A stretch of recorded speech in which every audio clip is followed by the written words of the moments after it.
The Biden campaign did a lot of messaging around their intent to listen to the scientists. And now they'll have a chance to walk that walk, and we'll see what that looks like. That was Gretchen Goldman, the research director in the Center for Science and Democracy at the Union of Concerned Scientists. We'll hear more from her in just a moment.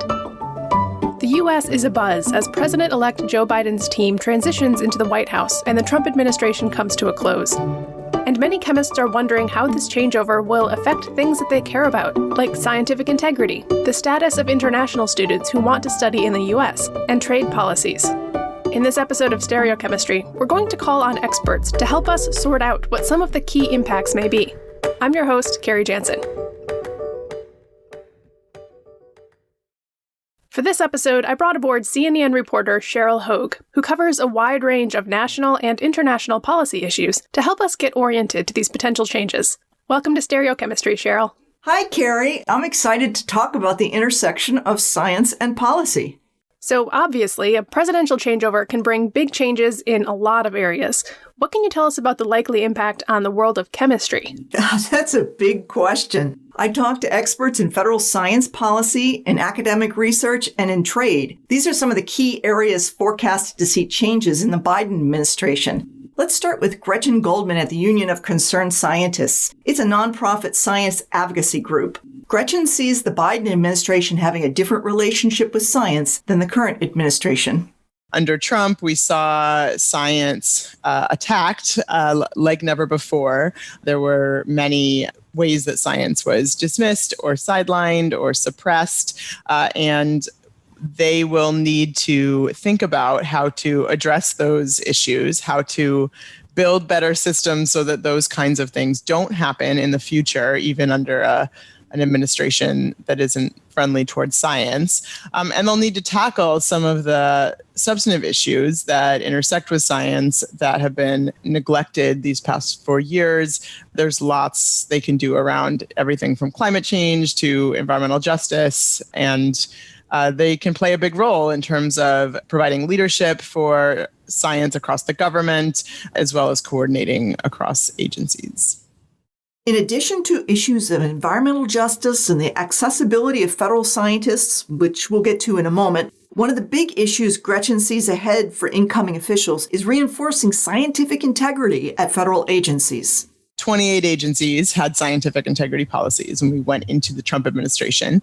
And then we got to really stress test those policies, for better or worse, in the past 4 years. And so during that time, we've learned a lot about what worked, what didn't, where are the gaps, what kinds of structure changes or policy details need to change to ensure that science and scientists are protected, even in an administration that's hostile to science. And so from all of that work, the Biden-Harris administration can take what we've learned and apply that in new ways.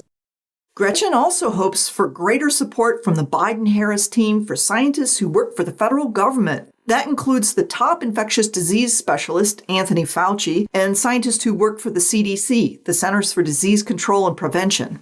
Another piece I think they need to address head-on quickly is the ability of government scientists to talk to the public and the media. This is something that agencies differ in how much protection they give for scientists to be able to do that. And we really saw the consequence of that for the public under the Trump administration, with the top example, of course, being CDC restrictions and Dr. Fauci being prevented from talking to the media on many occasions.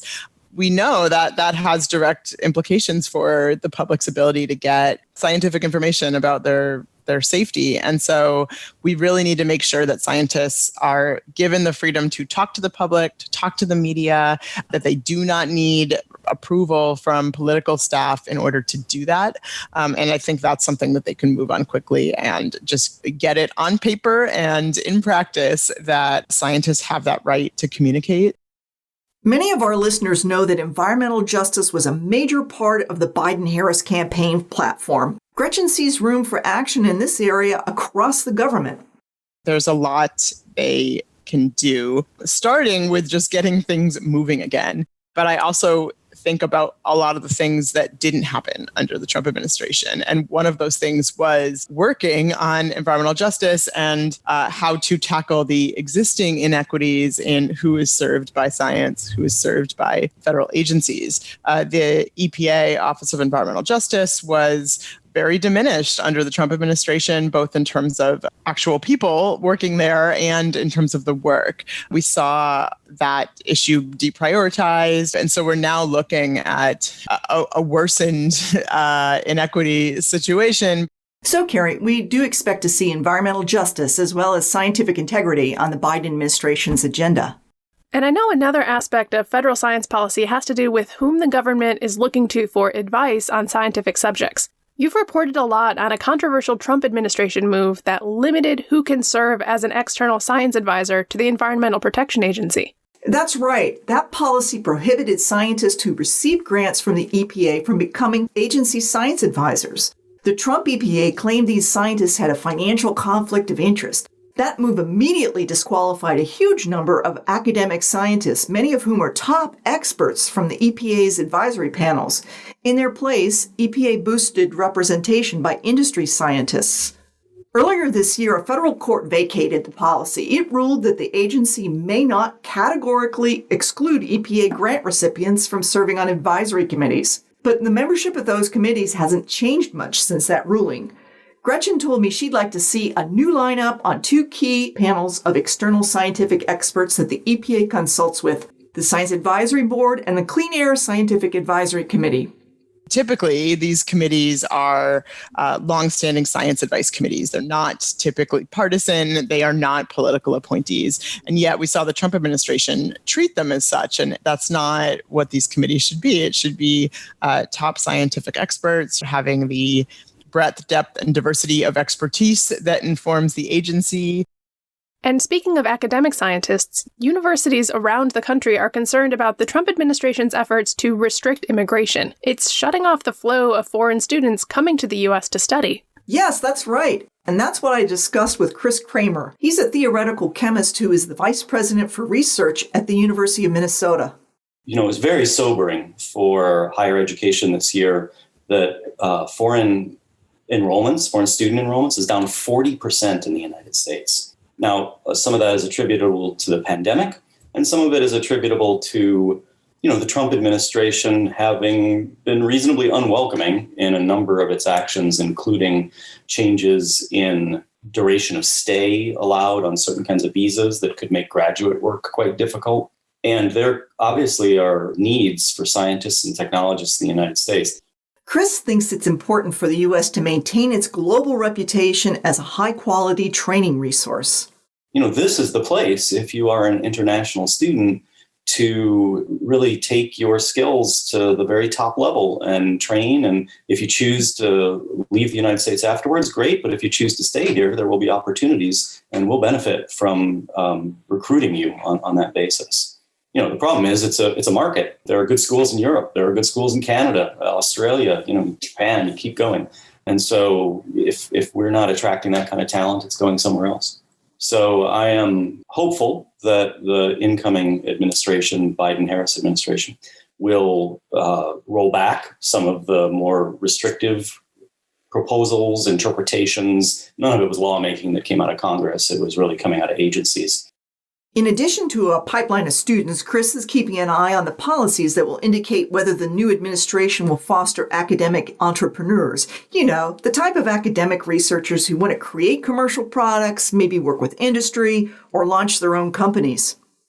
I think it will be interesting to see the degree to which the Biden-Harris administration looks for consistent or increased or maybe tolerates decreased interactions between higher education and industry.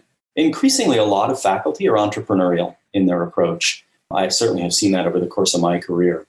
And they have become interested, at least in universities, in what's the support to do technology commercialization, potentially spin off a company, what have you.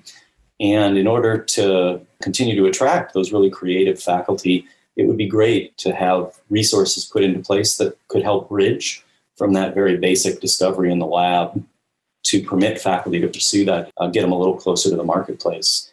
And I bet a lot of academics in chemistry would be interested in that kind of support. Now, we've touched on how the incoming administration is likely to impact academic research and federal policies around scientific integrity. Next, we'll dig into trade, including chemical exports. That's after a short break. We'll be right back. Hey everyone, Gina Vitale here. I'm an assistant editor at C&EN. The C&EN team is working hard to keep you up to date on news related to the COVID-19 pandemic, and we've collected all of those stories in one place at cenm.ag/coronavirus. There, you'll find our coverage of vaccine developments and the latest research on how the virus spreads, along with stories about the pandemic's impact on the chemistry community.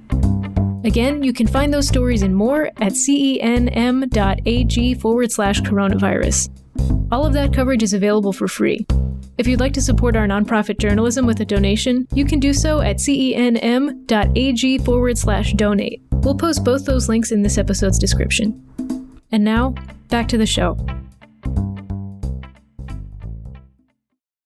Cheryl, I did want to make sure that we covered the aspect of trade in 2021 and beyond. A lot of chemists work for the chemical industry. This sector has to have some policy concerns about the presidential transition. Oh, that's true. The U.S. chemical industry is one of the country's largest exporters. That's why the chemical industry keeps a close eye on trade policies. The American Chemistry Council, the nation's largest chemical industry association, is hoping for some changes in trade policy in the Biden-Harris administration. Ed Bristois, Director for International Trade at the American Chemistry Council, laid out the group's goals for me. So with the Trump administration, it was very difficult to help them understand why a more free trade oriented approach was beneficial to manufacturing. They had a mindset where they thought that higher tariffs and more stringent approaches to trade would reinvigorate manufacturing in the United States. And as a matter of fact, a free trade approach actually invigorated manufacturing of chemicals in the United States over the last 10 years. U.S. chemical exports were about $136 billion in 2019. That's up 37% from $99.5 billion in 2009. By the way, we had some technical issues in our interview, which is why Ed sounds a little different in this next part. For the last 4 years, we've experienced a complete sea change in U.S. trade policy, and it hasn't been helpful to chemical manufacturing in the United States. We went from a relatively open market situation, with the U.S. government trying to expand markets, trying to negotiate new trade agreements, to one where we had a government that was actively trying to restrict trade through a variety of means. President Trump put tariffs on more than 1,500 chemicals and plastic products from China. Not surprisingly, China slapped retaliatory tariffs on its own imports of U.S. chemicals. And I bet that hurt the chemicals market between China and the U.S. Yes, and that exchange accounts for billions of dollars in sales every year. Also, Trump's trade policies created problems with countries other than China. We're trying to export to the rest of the world, and all of a sudden, our exports to China drop precipitously. The EU throws up retaliatory tariffs. India, Turkey, and for a time, Canada imposed tariffs as well. Ed says that altogether that equates to roughly $15 billion of retaliatory tariffs. But that's not all. President Trump also slapped tariffs on imports of steel and aluminum from most countries. How does that affect chemical makers? Let's let Ed explain. That raised the cost of inputs to building chemical manufacturing plants in the United States. To make chemicals, you need a factory, and to make a factory, you need steel and aluminum. Exactly. So what does Ed see as the way out here?